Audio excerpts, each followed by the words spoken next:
GIT reports में कहीं पर भी आपके लगाए गए जो इल्जामात हैं उनका जिक्र नहीं है। जो रिपोर्ट इन्होंने रिलीज की है वो है 35 पेजेस की।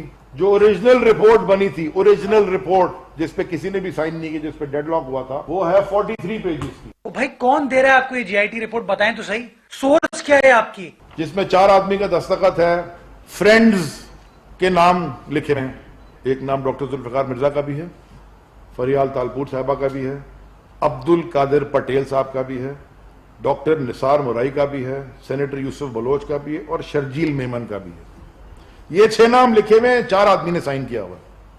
इस तरह के कागजात तो पता नहीं कितने माजी में क्रिएट किए गए लोगों को बदनाम करने के लिए, सियासी लीडरशिप को बदनाम करने के लिए, लेकिन डॉक्यूमेंट सरकारी वही होता है, जीआईटी की हैसियत उसे ही हासिल है जिसके ऊपर स्टैंप लगी हुई होती है, दस्तखत होती है।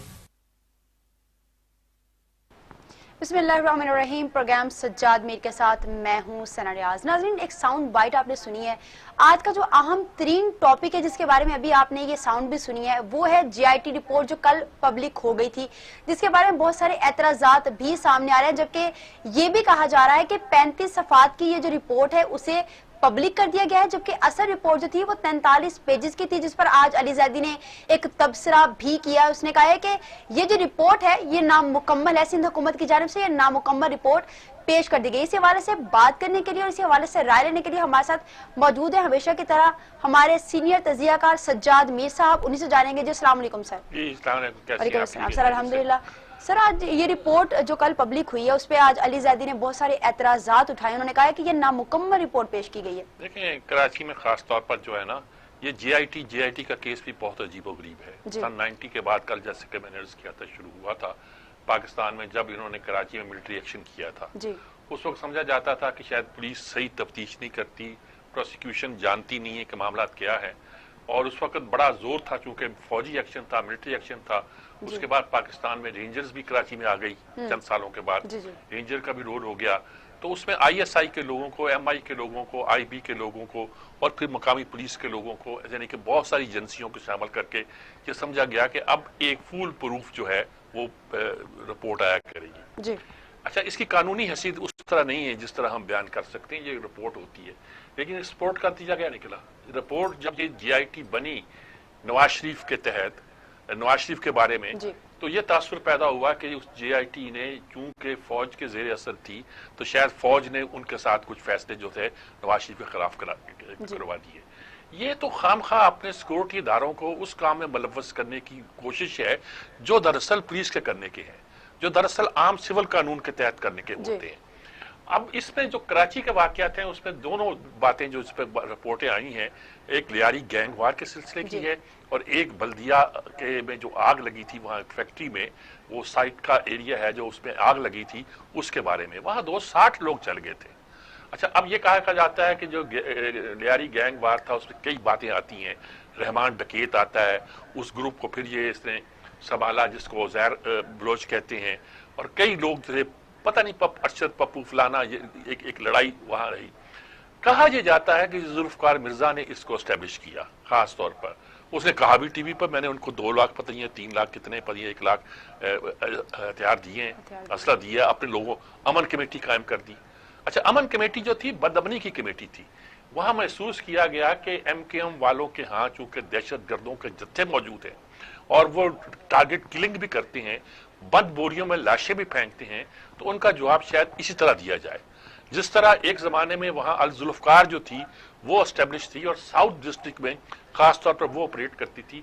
तब ये हुआ कि ये हुई और खास साफ उसने, यानी जब वो बड़े जोश में था जुल्फकार मिर्जा, उसने कहा कि मैंने पैसे दिए, मैंने असला दिया था और वो उस वक्त जो था वजीर दाखिला था। तो यानी पीपल्स पार्टी पर भी इल्जाम है, लेकिन ये इल्जाम है काउंटर एमकेएम के जवाब में गोया ये काम किया गया और एमकेएम पे है उन्होंने बल्दिया को जला दिया।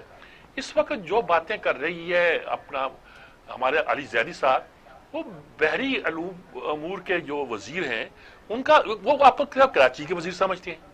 फैसल वाडा और ये कराची के मसलों पे इस तरह बोलते हैं जैसे पीटीआई की नुमाइंदगी वहां कराची में जो थे इन लोगों ने करनी है। मैं नहीं कहता कि जो जीआईटी की रिपोर्ट, मॉडल टाउन की रिपोर्ट का क्या बना, भाई जीआईटी की रिपोर्ट तो मामले को कंफ्यूज करती है। अगर आपने मुकदमा उस वक्त कायम किया है, FIR काटी है, उसके बाद आप पुलिस ने तफ्तीश की है, उस मुकदमे को कोर्ट में लेके गए हैं, वो आगे चलेगा।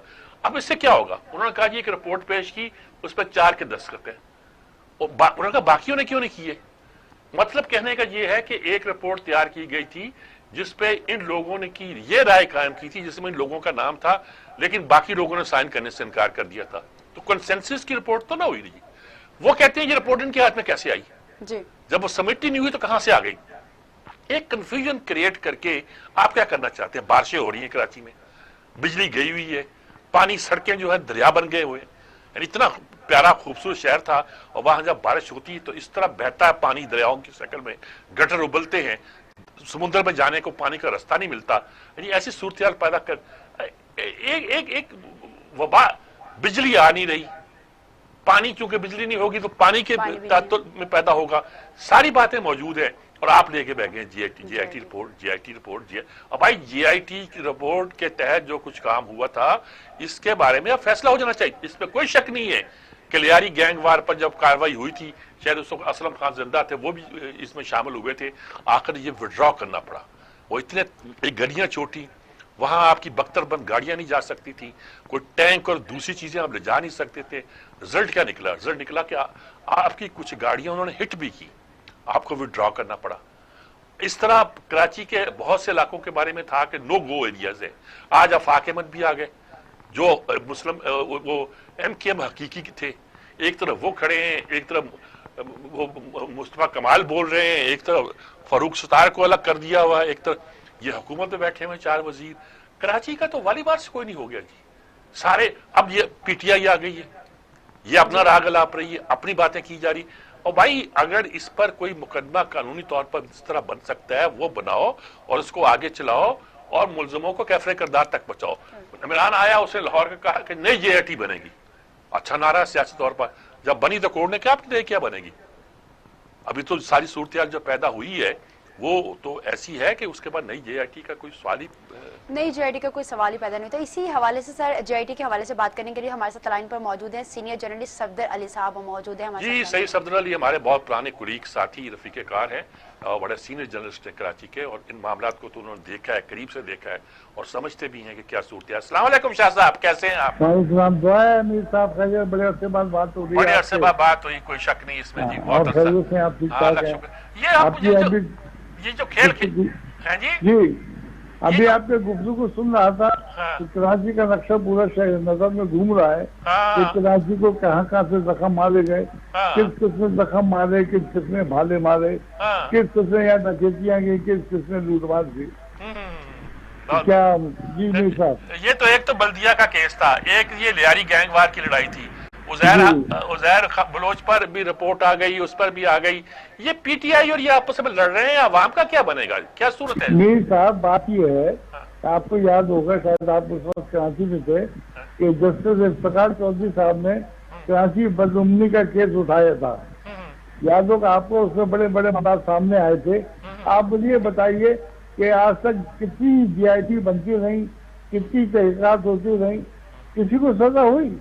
सबको ये पता है कि फला आदमी ने 100 आदमी मारे, फला खाने ने इतने मारे, फला ने इतनी डकैतियां की, फला ने इतने इलाकों पर कब्जा किया, किसी को सजा हुई तो आप मुझे बता दें। जेल में गिरफ्तारियां होती हैं, जेल जाते हैं, वहाँ पे जेलों में अयाशियां होती है, और फिर जेल के बाद जब रिहा हो जाते हैं जमानतों पे, फिर यानी कराची में बहुत बड़ी तादाद में वो सियासतदान है जिन पे जराइम साबित हो चुके हैं या जुर्म साबित नहीं हुए हैं, उसके बावजूद, गिरफ्तार होने के बावजूद फिर आजाद है और सजा आज तक किसी को नहीं हुई है। मीर साहब, जब तक सजा और जगह नहीं होगी कराची का मसला कैसे हल होगा? अब आप बताइए, के इलेक्ट्रिक का मामला है, के इलेक्ट्रिक को कोई मानने को तैयार ही नहीं है, के इलेक्ट्रिक का ये बताने को कोई तैयार नहीं है कि भाई इसके मालकान को, कोई कहता है उमराज है, कोई कहता है नकवी है, कोई कहता है फला है। अरे भाई, किसके शिकंजे में आएगी? जब चाहते हैं वो पैसे बढ़ा देते हैं, पूरे कराची में जब चाहे लाइट बंद कर देते हैं, जो चाहते करते हैं। तो एक मसला मीर साहब ये है कि दुनिया का वाहिद शहर है जहाँ के बल्दियाती इख्तियारात जो है सिंध हुकूमत के पास है, सूबाई हुकूमत के पास है। आप बताइए कि पानी का मामला लोकल है, वो सूबाई हुकूमत करती है, वाटर बोर्ड। बिजली का मामला वफाकी हुकूमत करती है, जबकि मुख्तलिफ दुनिया के शहरों में, छोटे छोटे शहरों में 8-8 10-10 बिजली कंपनियां होती हैं। आप जैसे क्या बिजली ले लें, यहाँ आप मजबूर है कि साहब बिजली लेनी है तो इसी से लेनी है, चाहे वो कितने पैसे में दें, चाहे वो आपको आधे दिन क्या हो बादलों में रखे कुछ भी करते रहे। इसी सूरत में कचरा, यानी आप ये देखिए कि कचरा उठाने का चक्कर क्या कराची के बल्दियाती अदारों को नहीं है, ठीक बात। वो सिर्फ सूबाई गवर्नमेंट के पास है। उन्होंने एक नया अदारा बना दिया, सॉलिड वेस्ट मैनेजमेंट। अरे भाई वो बना दिया, काम तो करे। उन्होंने लेकर कुछ चाइनीज कंपनियों को कर दिया, यानी उनको भी न कराची का आदमी नजर आए न सिंध का आदमी नजर आया। हम कहते भाई अंदरूनी सिंध बना दो, उनसे काम करा लो, लेकिन चाइना वालों को आपने वीडियो उठा के ये कराची के लोगों के जो बंदी थे, खास ग्रुप थे, उनको आपने बेरोजगार कर दिया। उसके बाद सॉलिड वेस्ट मैनेजमेंट बोर्ड आ गया और काम कुछ करके नहीं दे रहा। तो यहाँ पे फ्रस्ट्रेशन तो पैदा होगा ना मीर साहब, समझे आप। हर मामले में जो है कोई जवाबदेही नहीं है यहाँ पे। कराची हमारा है, कराची हमारा है, ओन करने को कोई तैयार नहीं है, मसला कोई हल करने को तैयार नहीं है। यहाँ के सब गॉडफादर बने हुए हैं। अब यहाँ पे आलम यह है कि जितनी सियासी जमातें, सियासी ग्रुप हैं, सिवाय गुंडागर्दी और डकैतियों के, बदमाशियों के, उसके जरिए की सियासत नहीं चलती है। जिसके बाद जितने बड़े बदमाश है वो उतना कंट्रोल कर रही है। इलाकों में नाजायज कब्जे हो गए। अब आप ये देखिए स्कीम 33 आपने अगर, तो आप प्रोफेसर हारून रशीद साहब को तो नाम सुना होगा, बहुत पुराने प्रोफेसर थे। उन्होंने एक तंजीम बनाई हुई थी जिसके लिए तमाम प्रोफेसर वगैरह जो है तकरीबन 20-25 साल पहले उनको जमीन अलॉट हुई थी। वो जनाब उनको आज तक नहीं मिला है। स्कीम 33 तकरीबन पूरी की पूरी है, वो कब्जा हो चुकी है। प्रोफेसर मर गए, हारून रशीद मर गए, उनके बेटे को कब्जा नहीं मिला अभी तक, उनको खुद कब्जा। यानी 20 साल आदमी जो है एक आश्रय में रहा कि भाई मैं अपने पैसे जमा कर रहा हूँ, मुझे प्लॉट में जाकर मैं अपना मकान बना लूंगा। यहाँ पे वो नहीं है। हाँ, बाहर के जो ये जो बिल्डर वगैरह आते हैं ये कब्जे कर रहे हैं, जो कब्जा कर रहा है इन्हीं के प्लॉटों पे कब्जा करके बिल्डिंगें बना के लोगों को बेचा जा रहा है। तो मलिक साहब फ्रस्ट्रेशन नहीं होगा तो क्या होगा? लोकल गवर्नमेंट सिस्टम है ही नहीं कराची में। जब तक ये नहीं होगा, ना आपका पानी का मसला होगा, ना किसी का मसला होगा। दुनिया भर में तो पुलिस तक जो लोकल गवर्नमेंट के पास होती है मुख्तलिफ जगहों पे। आपका बिजली का निजाम आपके वफाक हुकूमत के हाथ में नहीं है, सिर्फ हुकूमत के हाथ में नहीं है। और ये आपस में लड़ रहे हैं, वफाक और सूबे की लड़ाई बना के बैठे हुए हैं, कराची वाले रो रहे हैं, बैठे हुए हैं, अपनी चौधार कर रहे हैं। आज वो अली जैदी साहब आगे टीवी के ऊपर, अरे भाई आप तो कराची के नुमाइंदे के तौर पे आप आए, कराची के वजीर बन के आप आए और बात कर रहे हो GIT, PIT, GIT का तुम्हें मालूम क्या है यार? GIT में लोगों ने यहाँ पे क्या क्या काम किए हैं ये सबको पता है। एक मामूली पुलिस अफसर जो है ना सीनियर, उस तक को पूरी कहानी पता है यहाँ के कराची की। GIT बनाने की क्या जरूरत है भाई? सारी चीजें रिकॉर्ड में मौजूद है, एजेंसियों के रिकॉर्ड में मौजूद है, पुलिस के रिकॉर्ड में मौजूद है, स्पेशल ब्रांच के रिकॉर्ड में मौजूद है। आप लेके बैठे हुए GIT कौन नहीं, बच्चा जानता है उधर बिल्लोज कौन है, कौन नहीं जानता कि जो है उसने वहां पे आग लगवाई फैक्ट्री में, 200-250 आदमी मर गए, जिंदा जल गए, कोई है पूछने वाला? रियादी के इलाके में पुलिस नहीं जा सकती थी। सऊदी अरब में जब वहां पे ऑपरेशन किया उसको जितनी मजामत का सामना करना पड़ा है, उधर गलियों में पुलिस नहीं घुस सकती थी। जैसा भी आपने फरमाया कि 25 गलियां भी थी, पैदल पुलिस वाले जा रहे थे और बड़ी मुश्किल से अंदर दाखिल हुए थे। कराची का तो हाल ही बुरा है, हमेशा तो ओन करने को तैयार नहीं है। बिल्कुल आप ठीक कह रहे हैं, बल्कि दर्द दिल के साथ बोल रहे हैं। बिल्कुल वो आवाज है जो मेरे दिल में भी थी और मैंने कोशिश की इसको बयान करने की, लेकिन आपने इतनी खूबसूरती से इसको बयान किया है। खूबसूरती अपनी जगह, लेकिन कराची वालों का जो दर्द है उसको जब तक समझा नहीं जाएगा उसका मसला हल नहीं होगा। बहुत शुक्रिया आपका सफदर साहब, आपने बहुत तफसील के साथ ये बात की।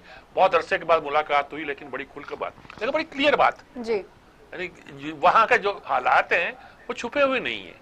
और बल्दिया में लोग जला के मार दिया आपने और कह दिया आग लग गई, और वहां गैंगवार होती है। शेरशाह जो इलाका जिसको कहते हैं, जैसे हमारे यहाँ बलालगंज है ना, गाड़ियों के आपने पुराने पुर्जे लेने वहां जाते, वो सारा वो इलाका है, दूर दूर तक फैला हुआ है। उस इलाके में खड़े होके इन्होंने बंदे बूंद दिए वो हम हाजिर बलोच चक्कर फलाना जो भी चक्कर चलाते हैं सारे चलाते हैं। रिजल्ट क्या निकला है? रिजल्ट निकला है कि कराची इस वक्त गंदगी का ढेर है, कराची वालों के पास पानी पीने को नहीं है, और चलने के लिए बाहर निकले तो सड़क पानी के अलावा उसमें उनके पास कुछ नहीं है। ये हालात जो हैं, बिजली नहीं है, कई घंटे की लोड शेडिंग है, बेआसरा है और पूछने वाला नहीं है। यहाँ वफाकी हुकूमत जो तवज्जो हटाने के लिए अब इस तरफ ले आई है, मैं तो यही कहूंगा। और सूबाई हुकूमत का तो कसूर अपनी जगह है। उज़ैर बलोच की उन्होंने सरपरस्ती की थी, वो जुल्फ़िकार मिर्जा उस वक्त इनके साथ था, वो इनके गुनाह भी कम नहीं है, लेकिन इस वक्त सूरत-ए-हाल ये हंगामा करने के लिए नहीं है, बल्कि उन मसाइल को हल करने के लिए जो उस वक्त कराची में मौजूद है। तो सर, ये रिपोर्ट आने के बाद आप सियासी असरात क्या देख रहे हैं? कुछ नहीं, जैसे दर दर दर हंगामा हो रहा है, इसमें कुछ देर हंगामा होगा, बात फिर गोल हो जाएगी, फिर किसी और तरफ चल पड़ेगी। देखिए, अली जैदी भी कराची के नुमाइंदे थोड़े वहां इलेक्ट होके आए हैं, और पता नहीं उस सीट से दोबारा इलेक्ट हो। वो कहते हैं कि मैंने यूनियन काउंसिल का इलेक्शन लड़ा था, हार गया था, वहां से दोबारा इलेक्ट होते कि नहीं होते? कोई उनकी कॉन्स्टिट्यूंसी तो है नहीं। पीटीआई की भी इस तरह की कॉन्स्टिट्यूंसी कराची नहीं है जिस तरह एक पोलिटिकल पार्टी की हुआ करती है, जिस तरह मसलन एमक्यूएम की थी, जिस तरह मसलन जमात इस्लामी की थी एक जमाने में, जिस तरह जेयूपी की थी एक जमाने में। कोई कॉन्स्टिट्यूंसी नहीं है इनकी, और ना पीपल्स पार्टी की है ना किसी और की है। तो रिजल्ट क्या है? आने वाले दिनों में कुछ और सोचना पड़ेगा, कुछ और करना तो सर, क्या हम ये क्रेडिट इस मौजूदा हुकूमत को दे सकते हैं? इससे पहले रिपोर्ट्स पब्लिक नहीं होती थी, लेकिन अब ये बल्दिया वाली रिपोर्ट भी पब्लिक हुई है, इसके बाद ये देखिए ना, ये क्रेडिट सिद्ध हुकूमत देगी ना कि हमने पब्लिक की है। वफाकी हुकूमत कहती है, वफाकी हुकूमत ने चीनी की पब्लिक की, क्या निकला? कीमत बढ़ गई जी। वो गंदम के बारे में इंक्वायरी करते हैं, कोई रिपोर्ट आती है, क्या होता है? रिजल्ट क्या निकलता है? सवाल तो रिजल्ट पर है। रिजल्ट का है। अगर रिजल्ट नहीं निकलता और हमने रिपोर्ट पब्लिक कर दी, बड़ा तीर मार लिया, तो अवाम को इससे कोई गर्ज नहीं है। अवाम को ये गर्ज है कि अगर रिपोर्ट आने के बाद आपने कुछ करना है तो करें, वरना। सर, जो कि आपने गंदम की बात की, तो गंदम के हवाले से दोबारा बात करेंगे, क्योंकि अभी तक ये सामने आ रहा है विफाक की जानिब से कि गंदम की जो बड़े पैमाने पर स्मगलिंग है वो भी देखने में आएगी इसके बाद। तो इसके हवाले से बात करेंगे एक शॉर्ट ब्रेक के बाद।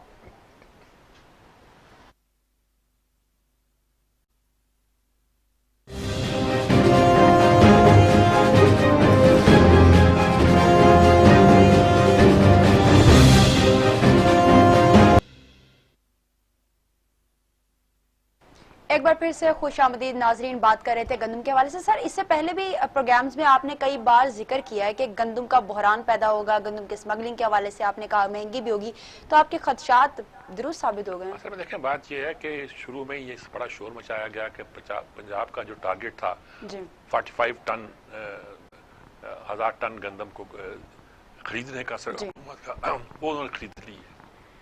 लेकिन ये नहीं बताया गया कि वफाक का जो टारगेट था उन्होंने पूरा किया कि नहीं किया जी। और ये भी नहीं बताया गया कि सिंध जो का पिछली बार जो टारगेट 10 था और उन्होंने आधा भी नहीं खरीदा था, इस पर 14 था, कितना खरीदा है? जिसका मतलब ये है कि सिंध, पंजाब, वफाक की मिलकर जो गंदम जखीरा होनी चाहिए थी वो उतनी हुई कि नहीं हुई। अच्छा, अब ये कहते हैं जी, पंजाब कहता है कि जी हमने वो 1400 रुपए मन के हिसाब से गंदम खरीदी है, जो इस तरह की सब्सिडाइज कीमत पर है, और मार्केट में वो कीमत 1800, 2000, 2200 तक पहुंची हुई है। अब यहां होता यह है कि हुकूमत वफाक ने कहा गंदम आप रिलीज करें, क्योंकि गंदम है ही पंजाब के पास, वो रिलीज करें। पंजाब का मसला यह है कि गंदम रिलीज करते हैं तो सितंबर अक्टूबर में जब जरा शॉर्टफॉल होगी तो गंदम कहां से आएगी? और इनकी तो स्ट्रेंथ यही है कि उस वक्त गंदम जो मार्केट के प्राइवेट लोगों ने खरीदी होती है वो जब निकल जाती है। अब प्राइवेट लोगों ने महंगी खरीदी हुई है, क्योंकि महंगी खरीदी हुई है इसलिए वो आटा महंगा बिकता है। पंजाब ये कहता है कि अगर हमने गंदम रिलीज की तो पंजाब की गंदम आमतौर पर स्मगल होती है। स्मगल होने का मतलब ये है कि जब पंजाब की गंदम यहाँ से जाती है, खास तौर पर खैबर पख्तूनख्वा में, उसकी मिलों में आटा बनता है और वो अफगानिस्तान जाती है। सिंध के हिस्से में भी जो गंदम आती है ये वहां भी जाती है, और उसके बाद वो किधर जाती है इसके बारे में मैं कुछ नहीं कहना चाहता। लेकिन बात यह है कि पंजाब की गंदम पाकिस्तान के लिए तो है, पाकिस्तान से बाहर के लिए नहीं है। अब इन्होंने कहा जी अगर आप हमारी गंदम अभी ले लेंगे और हमें कहेंगे कि दो, तो हमें तो ये गंदम चाहिए, हमने सस्ती खरीदी हुई है, हमने सब्सिडाइज करके खरीदी हुई है, हमने पैसे दे के खरीदी हुई है। आप ये है कि आप, यानी कि जब पंजाब गंदम खरीदता है तो बैंकों से लोन लेता है, लोन लेता है तो उस पर आप इंटरेस्ट भी देते हैं। लेकिन मुल्क की मुफाद में, मुल्क की फूड सिक्योरिटी के लिए ये बहुत जरूरी है कि गंदम को एक खास प्राइस पर खरीद की, जो उनकी प्राइस मुकर्रर की जाए उस पर खरीदा जाए। ये 400-500 से 600 तक आई, 700, 800, अब 1400 पे है। आप लगता ये है कि गंदम की प्राइस अगले साल आप 1800 या 2000 करेंगे, जिसका मतलब है हमेशा के लिए गंदम जो है वो आम आदमी की पहुंच से खासी ऊंची चली जाएगी। और इसीलिए पंजाब की गवर्नमेंट ने कहा है और उन्होंने कहा है कि अगर गंदम इन्होंने दी तो इसके नतीजे के तौर पर और 2 महीने 3 महीने के बाद पंजाब में गंदम की कमी भी वाकया होगी और ये गंदम स्मगल होगी। स्मगल कहाँ होगी? स्मगल ये होगी कि वह खैबर पख्तूनख्वा में इसकी आटा बनेगा और आटा बन के अफगानिस्तान जाएगा।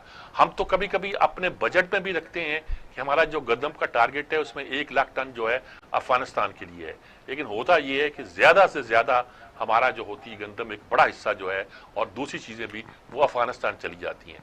और भाईचारा अपनी जगह और अखुवत का जज्बा भी अपनी जगह, लेकिन इस तरीके को एक डिसिप्लिन तरीके से एक नेशन स्टेट को जिस तरह बनाना चाहिए और दूसरी नेशन स्टेट के साथ जिस तरह तय करना चाहिए वो हम कर नहीं पाते। स्मगलिंग हम इसे किन किन बॉर्डरों पे होती है? इंडिया के बॉर्डर पर स्मगलिंग होती है, सिंध में भी बॉर्डर है जहां स्मगलिंग होती है, जानवर आते हैं उधर से, वो गाय की जो जिबा नहीं करते वो पाकिस्तान भेज देते हैं, वो अपना रोते होंगे। हमारी कुर्बानी के बहुत से जानवर हिंदुस्तान से पर इस साल आएंगे कि नहीं आएंगे, ये भी सोचने की बात है। तो ये सारी चीजें जो बॉर्डर्स को कंट्रोल करना और काबू करना ये वफाक की जिम्मेदारी है।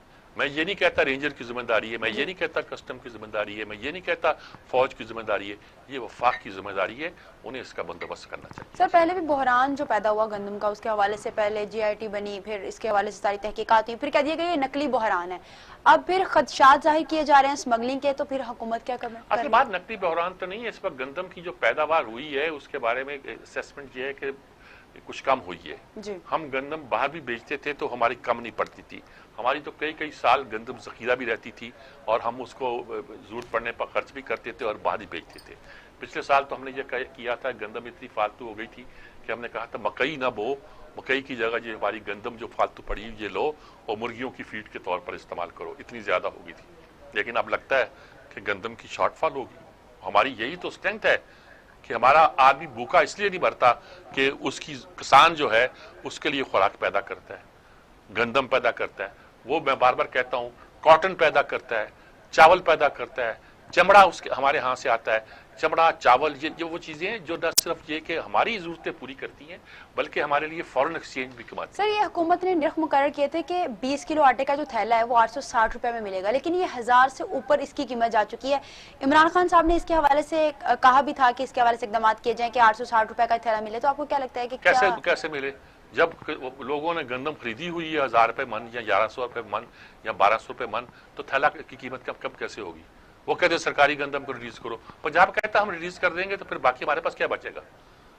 हमने तो सिक्योरिटी के लिए हमने सब्सिडाइज कीमतों पे गंदम खरीद के अपने पास रखी हुई है, लेकिन ये बात अब तय हो गई है कि गंदम इस वक्त, आटा जो इस वक्त है वो महंगा होता जा रहा है, होता चला गया है, और डर ये है कि जब साल का आखिर आएगा तो उसकी कीमत क्या होगी। अभी तो आगाज है, जुलाई के महीने में तो अभी फसल नई आई है, 1-2 महीना पहले आई है फसल, और अगर अगले साल मार्च तक ये फसल जो है हम पहले खत्म कर लेंगे, दिसंबर में खत्म कर लेंगे, तो आगे क्या होगा जाके? सर इस तरह तो हम एक तरह से हर तरह से बहरान का शिकार होते जा रहे हैं। एक तरफ गंदम महंगी होती जा रही है, गंदम, चीनी, हर चीज, कोई चीज हमारे काबू में नहीं आ रही। अच्छा गैल्प सर्वे हुआ है, उसके मुताबिक ये जो घरेलू अशिया है इसकी खरीद के हवाले से 33% इजाफा हो चुका है घरेलू अशिया की खरीद में। सर आप इस चीज को किस नजर से देखते हैं? कोरोना वायरस की वजह से ये सूरत हाल पैदा हो रही है? नहीं, कोरोना वायरस की वजह से क्या पैदा हुई? कोरोना वायरस जब आया था तो उस दिन मुर्गी 70 रुपए बिक रही थी, जिंदा मुर्गी 70 रुपए किलो या 100 रुपए किलो बिक रही थी, 3-4 दिन बिकी। क्यों? लोगों ने मुर्गी खरीदी नहीं। उस वक्त सब्जियां जो महंगी होती थी वो सस्ती होकर मार्केट में आ गई। क्यों? लोगों के पास खरीदने की सकत भी नहीं थी और लोग मोहताज भी हो गए थे, वो दाल पात से गुजारा कर देते थे और सब्जियां भी सस्ती हो गई थी। उसके बाद फिर हम अपनी आई पे आ जाते हैं और जो कुछ करना होता है, चीजें महंगी करनी होती है, जो कुछ करना होता है वो करते रहते हैं। तो इस बात सी के कोरोना का असर हमारी पूरी मईशत पर पड़ा है, लेकिन जब मईशत नीचे जाती है तो इसका ये मतलब थोड़ा होता है कि हर चीज महंगी हो जाएगी। मईशत मोबाइल फोन पर ये इस पे भी 29% अखराजात में इजाफा हुआ है, मोबाइल फोन, ये इसके बिल्स वगैरह, हर चीज के बिल में इजाफा हुआ, मुझे तो ये पता है। जो बिल हम देते हैं, खरीदने जाते हैं, हर चीज महंगी नजर आती है। 250-300 रुपए की तो माश की दाल आती है, कोई चीज ऐसी नहीं है जिसको हम सस्ती कीमत पर खरीद सके। मुर्गी हमने कंट्रोल की हुई थी हमारी हुकूमतों ने, बल्कि सागदार ने कुछ सब्सिडी दी इन लोगों को, पोल्ट्री इंडस्ट्री को कहा कि इससे नतीजा निकलेगा कि मुर्गी 200 रुपए से महंगी नहीं होगी, और मुर्गी इससे सस्ती होती थी। अब सूरत हाल ये है कि मुर्गी भी आम आदमी की पहुंच से बाहर चली गई है। अब बकरे का गोश्त तो ये है कि गरीब आदमी खा नहीं सकता। गरीब आदमी क्या है, मिडिल क्लास का आदमी नहीं खा सकता। और बीफ जो है अब तो वो भी इतना महंगा हो गया कि लगता है कि ये भी आसमानों में बातें कर रहा है। इसका क्या रिजल्ट निकलेगा? कोई चीज आपको काबू करनी नहीं आती, आइंदा आने वाले लोग कैसे इस मुल्क को चलाएंगे, मुझे तो समझ नहीं आती। वो कहते हैं कि जी -1 या -2 या -3, क्या माइनस करेंगे आप? माइनस करके बाकी बचेगा क्या? इससे उस -0 कर दें। जो ज्यादा बोलते हैं और ज्यादा राय देते हैं वो 0 ही सब कुछ करते हैं। वो जिसके साथ लग जाते हैं वही इंपॉर्टेंट हो जाता है। 1 के साथ लग जाते हैं 10 हो जाता है, 2 के साथ लग जाते हैं 20 हो जाता है। असल लड़ाई उस 0 की है जो अपने आप को इंपॉर्टेंट बनाए बैठा है। सर एक और भी आज पार्टी का अहम इजलास हुआ पीपल्स पार्टी की जानिब से। नून लीग पर कड़ी तनकीद भी की गई है। ये कहा गया कि हम तो नून लीग पर एतमाद कर रहे थे, नून लीग हमारा एतमाद तोड़ रही है, ठेस पहुंचा सुना रही है। ये इत्तेजाज हसन ने कहा है। जी इत्तेजाज हसन का मसला जो है पंजाब में मुस्लिम लीग नून के खिलाफ खासा इसलिए ज्यादा है जी। कि वो जिस सीट से इलेक्शन लड़ता है या उनकी बेगम इलेक्शन लड़ती है जी। उससे मुस्लिम लीग नून का इतना जोर है कि वो जीत नहीं पाते। जी। फिर वो बनाते हैं डब्बे निकले, फला निकला या ये निकला, लेकिन उन्हें एक चिड़ पैदा हो गई है। जितने वो मुअज़्ज़ज़ और मुदब्बिर शख्स हैं उन्हें बहुत एहतियात के साथ बात करनी चाहिए सियासत के मैदान में। लेकिन उनकी पूरी कोशिश ये है, पहले तो चाहते थे बिलावल यहाँ आए और बिलावल आए और हम जो है मुस्लिम लीग नून के खिलाफ पीपल्स पार्टी को यहाँ मुतहद करें। अब पीपल्स पार्टी के बहुत से लोग ये समझ रहे हैं कि शायद पंजाब में वो सेट नहीं हो रहे। और तरीका ये है कि हम मुस्लिम लीग नून के साथ मिल गए हैं इसलिए लोग हमारे साथ नहीं आ रहे, हम उसके मुखालिफ हो जाएंगे तो लोग हमें वोट देंगे। लोग इस तरह वोट नहीं देंगे। लोग जो हैं पंजाब के लोग जो हैं पीपल्स पार्टी से बदसन हो चुके हैं। उसकी ज़ाहिर है उसकी भी एक तरह की सूबाई पॉलिसी है, उनका बड़ा मजबूत जोर है उनका सिंध में। लेकिन पंजाब में आना है अगर उन्हें, तो उन्हें पंजाब में आकर पंजाब की पॉलिटिक्स और पंजाब के अवाम की बेहतरी के लिए कुछ करना कहना पड़ेगा, जो उन्होंने नहीं किया कई बरस से। और वो लाहौर शहर जहाँ भुट्टो बड़े बड़ों को बुर्जों को उल्टा के जीता करते थे, अब वहाँ उनकी कोई सीट ही नहीं होती, छोटी सीट नहीं होती। यूसी की सीट जीतना उनके लिए मुश्किल हो जाता है। तो ये सारी फ्रस्ट्रेशन है वो यहाँ पंजाब की मुस्लिम लीग अब जो पीपल्स पार्टी है वो मुस्लिम लीग के खिलाफ एक तरह का स्टैंड लिए खड़ी है। वो स्टैंड का कोई फायदा नहीं है। सर अगर ये ओपोजिशन ही मुत्तहिद नहीं होगी तो हुकूमत के खिलाफ कैसे खड़ी होगी? जब जरूरत पड़ेगी तो मुत्तहिद हो जाएगी। ये हुआ करता हमने देखा है कि पार्टियां तलवारें सौंध के खड़ी होती हैं एक दूसरे के मुकाबले में, फिर इकट्ठी होती है तो कोई हद नहीं होती। मसलन 77 के इलेक्शन में पीएनए की जब मूवमेंट चली थी उससे पहले भुट्टो ने जब इलेक्शन अनाउंस किया था तो उसने कुछ फोन कॉल सुनी थी जिसमें लगता था कि ये पार्टियां एक हो ही नहीं सकती। उन्होंने इलेक्शन अनाउंस किए, इलेक्शन अनाउंस करने के दूसरे तीसरे दिन 9 की 9 जमातें इकट्ठी हो गई और 9 जमातों का झंडा लहराने लगा। उन्होंने कहा हम तो जानबूझ के फोन किए थे इसको गलती ताकि इसको कंफ्यूज करने के लिए। तो बहुत सी होती हैं सियासत में चीजें जो फिर बाद में पता चलती है। सर फिर ये पीपल्स पार्टी एपीसी का इजलास बुलाना चाह रही है, शहबाज शरीफ शिरकत भी नहीं कर रहे। भाई बुलाना चाह रही है तो बुला ले। पिछली बार वो करती रही है सारे काम। उन्होंने कम किया है कि जब अब इलेक्शन आ रहा था तय हुआ कि भाई ये वजीर आजम और स्पीकर के ओहदे पे इकट्ठे खड़े होंगे। स्पीकर के ओहदे पर उन्होंने अपना बंदा खड़ा किया, इन्होंने मुश्तरका वोट दिया। जब इसका आयर कहने जी आप शहबाज को शरीफ को नहीं खड़े करे क्योंकि ये तो जरदारी के खिलाफ बोलता रहा है, हम तो इसको वोट नहीं देंगे, बाकी किसी को खड़ी कर दे। ये तो कोई तरीका नहीं होता ना। जब शुरू किया हुआ है वो भी कहते हैं मुहतात होकर चलो। जितनी हमें देखो उनको जरूरत होती है वो भाग जाते हैं, इनको जरूरत होगी ये भाग जाएंगे। ये हर पार्टी अपनी अपनी पार्टी मफाद के तहत आगे चलती है और अभी वो सूरतें नहीं आई कि कोई ऐसा इलेक्शन या कैसा अलायंस बन जाए सब इकट्ठी मिलकर हुक्मरानों के खिलाफ एक तरह की लड़ाई शुरू करें। वो उसमें बहुत से फैक्टर्स होते हैं, कुछ फैक्टर्स शायद अभी मिसिंग है चीज में। सर दूसरी जानिब एहतसाब अदालत ने तोशाखाना रेफरेंस में नवाज शरीफ की तलबी के लिए इश्तिहार भी जारी कर दिया है, इसके बारे में आप क्या कहेंगे? केस क्या है? केस ये है कि तोशाखाना के जो तोहफे आए थे यूसुफ गिलानी ने उनको जरदारी को या नवाज शरीफ को गाड़ियां थी वो उस रेट पे दी जिस रेट पे वो ले सकते थे। वो कहते गैर कानूनी तौर पर ली। अब भाई बात सुनो, क्या चीज गैर कानूनी तौर पर ली? अगर कोई गैर कानूनी है भी तो इतना बड़ा केस किया कि आज उसको निकाल के ले आए और निकाल कर उसका डोरा पीटना शुरू कर दें। गाड़ी की कीमत क्या होती है? आप वजह से तो आप तो छोटी छोटी बातों पर हुकूमतें मुअत्तल कर देते हैं, हुकूमतें खत्म कर देते हैं। यूसुफ गिलानी की अपनी हुकूमत जो थी वो तौहीन अदालत पर बर्खास्त हुई थी, लेकिन वो तौहीन अदालत और थी। जी अदालत हुक्म दे रही थी कि आप जरदारी के बारे में बाहर खत लिखो स्विस बैंक को कि जो इसने इस पैसा वहां है या अकाउंट वहां जी। है उसकी हैसियत के बारे में। और वजीर आजम कहता था मैं तो नहीं लिखूंगा, मेरे तो वो आका है, मेरे तो वो बॉस है, मैं तो नहीं लिखूंगा। और जब ये आप कोर्ट का ये क्लियर हुक्म नहीं मानते तो उसका रिजल्ट क्या होगा? उसका रिजल्ट निकला क्या? आप फिर तो वो तौहीन बनती है ना। तौहीन ऐसी तो नहीं थी कि आपने जज को कुछ कहा, उन्होंने कहा कि आपने हमारी बेइज्जती की, ऐसी नहीं थी। तौहीन ये थी कि आपको ऑर्डर दिया गया कि एक चीज करप्शन के बारे में आप सदर पाकिस्तान के हवाले से ये खत स्विस बैंक को लिखो, आपने लिखने से इनकार कर दिया। ये हुक्म अदूली है, ये तौहीन अदालत नहीं है।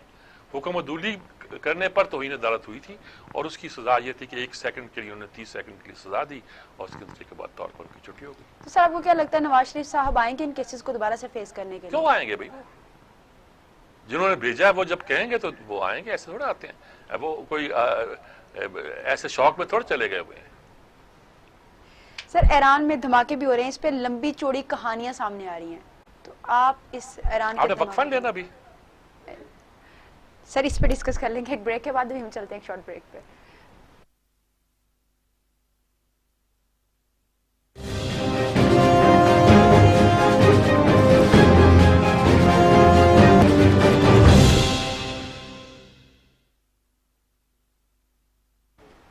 खुशामदीद नाजरीन, बात कर रहे थे ईरान में होने वाले धमाकों के हवाले से। सर ईरान में जो धमाके हो रहे हैं उसके हवाले से बड़ी लंबी चौड़ी कहानियां सामने आई थी, तो उस पर असल में ईरान के मामले में जरा हम एहतियात करते हैं कि हमारा बरादर मुल्क है जी। और हमसाया है। हमसाया होने की वजह से कुछ मसाइल हमें अपने हमसायों से रहते हैं। इंडिया के साथ तो ये है कि वो दुश्मन है हमारा, लेकिन अफगानिस्तान और ईरान का मामला ये है कि ये हमारे बरादर इस्लामी मुल्क हैं। जी अफगानिस्तान से खैर हमारी एक लंबी हिस्ट्री है जिसमें हमने वो अफगानिस्तान की खाना जंगी में एक खास तरह का रोल अदा किया, हिस्सा लिया या जो भी किया, और उस पर हम कभी कभी पशेमान भी होते हैं कि यूं नहीं, हमें यूं करना चाहिए था। कुछ लोगों का ख्याल है कि जब रूस के खिलाफ अफगानिस्तान लड़ रहा था, उनकी फौजें आई थी, जी। तो हमने अफगानियों की मदद करके वो भाईचारे का हक अदा किया। लेकिन जब हम अमरीकियों के साथ मिलकर उनसे लड़े तो ये अच्छी बात नहीं थी। बहुत सी ईरान का मसला ये है कि ईरान जो है बेसिकली वो शाह ईरान के ज़माने में तो पाकिस्तान का बहुत ज़्यादा हमारे उनसे ताल्लुकात थे। हम आरसीडी के रुकन भी थे, जो अब भी हैं। अब आरसीडी जो ईसीओ हो गई है, इसमें तुर्की भी साथ है। तो ईरान के एक ख़ास मखसूस पॉलिसी की वजह से पाकिस्तान से या तुर्की से या अरब ममालिक से भी तमाम मुल्कों के साथ उसके ताल्लुकात ज़रा बिल्कुल एक लिमिटेड अंदाज में है। अरबों की तरह जो उनकी दुश्मनी है वो तो दुश्मनी हमारे साथ नहीं है, लेकिन वो हर चीज़ पर हमारी भी नज़र रखते हैं, हम भी उनकी बातों पर नज़र रखते हैं। गुलभूषण जो है और दूसरे बहुत से जो लोग जो हैं वो वहाँ से ऑपरेट करते हैं। ये नहीं कि उनको वहाँ की एजेंसियों का से कोई मदद मिलती है, बल्कि ये भी कहा जा सकता है कि उनकी एजेंसियाँ उन पर नज़र रखती हैं, और जब नज़र रखती हैं तो हो सकता है कि हमें भी इतला देती हों, ना देती हों, कुछ नहीं कहा जा सकता। इसलिए सेंसिटिव मामला है ये। जो अभी उज़ैर बलोच की रिपोर्ट आई है कि वो ईरान से ही आया था और गिरफ्तार कर लिया गया पाकिस्तान की हदूद में जब बलूचिस्तान में पहुंचा, तो और बैतुल्ला मसूद भी उधर से आ रहा था तो जब हुआ, और हत्ता कि ये उसामा बिन लादेन के बारे में भी कहा जाता है कि वो उधर से आया था और सारे वाक़यात हुए थे। लेकिन इस पूरी बात के बावजूद हमें एहतियात करनी पड़ती है। वो कहते हैं जी हमने सिंध की हुकूमत कहती है हमने GIT की रिपोर्ट इसलिए नहीं शाया की थी कि उसमें ईरान का नाम था। बहरहाल ये तो कोई बहाने होते हैं और होते हैं, कहा जाता है। इस वक्त ईरान के अंदर भी चूंकि उन्होंने एक तरह का एग्रीमेंट कर दिया था मगरबी ताकतों से, अमेरिका के साथ। पहले वो एक्सिस ऑफ ईवल कहलाते थे, इराक, ईरान और शुमाली कोरिया। लेकिन ट्रंप ने इससे पहले ओबामा ने एक तरह का एग्रीमेंट कर दिया जिसमें तमाम मगरबी ताकतें शामिल थीं और अमेरिका भी शामिल था कि ईरान को ऐसा ऐसा इस पर पाबंदियाँ ख़त्म की जाएँ और इसको दूर लाया जाए एटमी प्रोजेक्ट के, एटमी प्रोग्राम के, और इसको एक नॉर्मल लाइफ में गुजारने के लिए मौका दिया जाए। ये चल रही थी पॉलिसी के ये आ गए ट्रंप साहब, इन्होंने कहा कि मैं कैंसिल करता हूँ माहिदा। ये हुआ कभी नहीं कि इंटरनेशनल माहिदे इस तरह हो के कैंसिल हो जाए। अब वो उनको छेड़छाड़ भी करता है, ईरान भी बाज नहीं आता। वो अब ये उनके जो कासिम सलमानी जनरल थे, जो एक लीजेंडरी जनरल थे उनके, जिनकी बड़ी शोहरत भी थी, उनको रॉकेट मार के हलाक कर दिया और बहुत से वाक़यात हुए।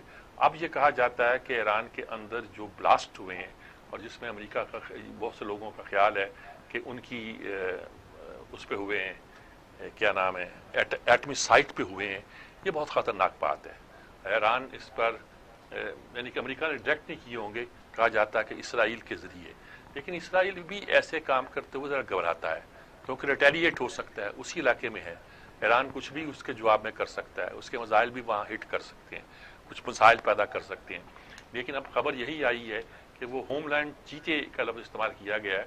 देखिए उनकी बहुत सी, अब अमेरिका जो है अपने काम अपने प्राइवेट इदारों से कराता है, जैसे ब्लैक होल क्या था, ब्लैक वाटर था जी। वो ऑपरेट करता था पाकिस्तान। इस तरह ये क्या होमलैंड चीतास, होमलैंड सिक्योरिटी उनका वो अदारा है जो 9/11 के बाद उन्होंने मुल्क की तहफ़्फ़ुज़ के लिए, इंटरनल सिक्योरिटी के लिए बनाया, उसे होमलैंड सिक्योरिटी कहते हैं। वो बड़ा ताकतवर अदारा है। अब अगर उसी के नाम के साथ मिलता जुलता होमलैंड चीते का नाम बनाया है तो ये कोई प्राइवेट अदारा है, जिससे प्राइवेट अदारे के साथ वो इस तरह की काम जो है वो करवाना चाहते हैं और ये कहना चाहते हैं कि अमेरिकी गवर्नमेंट इसमें मुलव्वस नहीं है। कसम भी खा लें कि हमने ये काम नहीं किया तो खा सकते हैं। तो मेरे ख्याल में ऐसी ही कोई सूरत हाल है जिसमें कई मकामात पर धमाके हुए हैं उनके, और उनकी जो इंस्टॉलेशन, मिलिट्री इंस्टॉलेशन है, उसको हिट करने की कोशिश की गई है। हालत जंग में तो ये जायज़ है, लेकिन अमन की हालत में जब आप किसी की मिलिट्री इंस्टॉलेशन पर भी हमला करते हो तो ये बड़ी ख़तरनाक बात होती है। वहाँ ईरान ने तो उसका पहले ऐलान नहीं किया था कि हम सिक्योरिटी रीज़न से ऐलान नहीं कर रहे। ख़तरा ये था कि अगर आपने न्यूक्लियर उनके किसी पावर पे हमला किया है और ताबकारी असरात फैल जाते हैं तो ये तो पाकिस्तान के लिए बड़ा ख़तरनाक हो सकता है और वो पूरे अरब दुनिया के लिए ख़तरनाक हो सकता है। मेरे ख्याल में इस मामले पे अब दुनिया को जरा अकल के नाखून लेने चाहिए। तो सर आपको लगता है कि ये धमाकों के बाद ईरान चुप बैठेगा? ईरान चुप आमतौर पे हुआ नहीं करता, लेकिन ये है कि ईरान बड़ी तदब्बर और सोच समझ के साथ कोई इकदाम करता है, आगे बढ़ता है, ऐसे नहीं करता। जी सर दूसरी जानिब डाउ यूनिवर्सिटी में जो है तमाम अमले की और डॉक्टर्स की तनख्वाहें जो हैं कराची वो आधी कर दी गई। डाउ यूनिवर्सिटी ऐसी जैसी कि हमारी पंजाब में क्या कहते हैं मेरे हॉस्पिटल में जो यूनिवर्सिटी है, हमारी सबसे बड़ी यूनिवर्सिटी, वहाँ की मेडिकल की सबसे बड़ी यूनिवर्सिटी है, वहाँ पर चला डॉक्टर तो वहाँ आधी कर दी। और कोरोना के वार्ड में खासतौर पर काम करते थे, उनका कहा गया था कि आपको अलाउंस देंगे, अलाउंस देने की बजाय वो काट दिए गए। हेल्थ का बजट आप कम किए जा रहे हैं, डॉक्टरों की तनख्वाहें आप कम कर रहे हैं, उनके लिए रिस्क का फैक्टर बहुत ज्यादा हो गया है। तो अब क्या करना चाहते हैं आप? हेल्थ और एजुकेशन का आप बड़ा शोर मचाते थे कि इन्होंने सड़कें बनाई, पुल बनाए, लॉजिस्टिक बनाई, एनर्जी के पावर महंगे लगाए। आप अब क्या कर रहे हैं? आप ये हैं कि हेल्थ और एजुकेशन ही में पैसे काट रहे हैं और लोगों को मुश्किल में डाल रहे हैं। मेरा ख्याल में ये जो सारी सूरत हाल है, इस पर ज़रा गौर करना चाहिए हमारी वफाकी हुकूमत को भी और सूबाई हुकूमत को भी। अब वहाँ हॉस्पिटल कुछ ऐसे हैं जो वफाक अपने कब्जे में लेना चाहता है, सूबा कहता है ये लेके वो उसको फाइनेंस नहीं कर पाएंगे। ये बात ठीक है, फाइनेंस करने के मूड में नहीं है, कब्जा करने के मूड में सूबा भी है, कब्जा करने के मूड में जो है वफाक भी। वो कहते हैं हमने बनाए तो खैर वफाक नहीं थे एक जमाने में, लेकिन उसको डेवलप वो कहते हैं हमने किया। ठीक है, उन्होंने किया डेवलप। अब इस मामले को जरा पैसे खोलें, जेब खोलें, डीली करें जेब, ताकि लोगों का हाथ ढीला करें, ताकि यानी कि अगर आप बखील बनते हैं तो आप कौम की कोई खिदमत नहीं करते। कौम की खिदमत इस तरह ही होती है अगर आप हाथ खोलें, खजाने का मुंह खोलें, और खजाने के मुंह खोलते हैं तो कोई नुकसान नहीं होता। अगर कर्ज लिया था पिछलों ने तो कर्ज कहाँ खर्च किया था? लोगों पे किया था। आपकी लॉजिस्टिक बेहतर हुई, आपकी एनर्जी के प्रॉब्लम सॉल्व हुए, आप उन दोनों के प्रॉब्लम को खराब कर रहे हैं। तो ये इस तरह आगे नहीं बढ़ेगी बात मेरे ख्याल में। सर अब मुझे आप एंडिंग रिमार्क्स दे दें। एंडिंग रिमार्क्स में बस यही है जी कि बड़े मुश्किलात में गिरे हुए हैं, कोरोना भी है, कराची के हालात भी हैं, वफाक और सूबों की लड़ाइयाँ भी हैं, गंदम का बहरान भी सर पे खड़ा है, चीनी भी से। अल्लाह करे कि हम इन मुश्किलात से आसानी से निकल आएँ। अल्लाह हुक्मरानों को भी अकल दे और अपोजिशन के सियासतदानों को भी दे, और कुछ हमें भी सब्र की तौफीक अता करे कि हम इन मामलात पर खामोशी के साथ बर्दाश्त न करें, बल्कि खामोशी के साथ देखें और ऐसी हिकमत अमली तय करें जो मुल्क के लिए बेहतर हो। ऐसी हिकमत अमली तय की जानी चाहिए जो मुल्क के लिए भी बेहतर हो और आवाम के लिए भी बेहतर हो।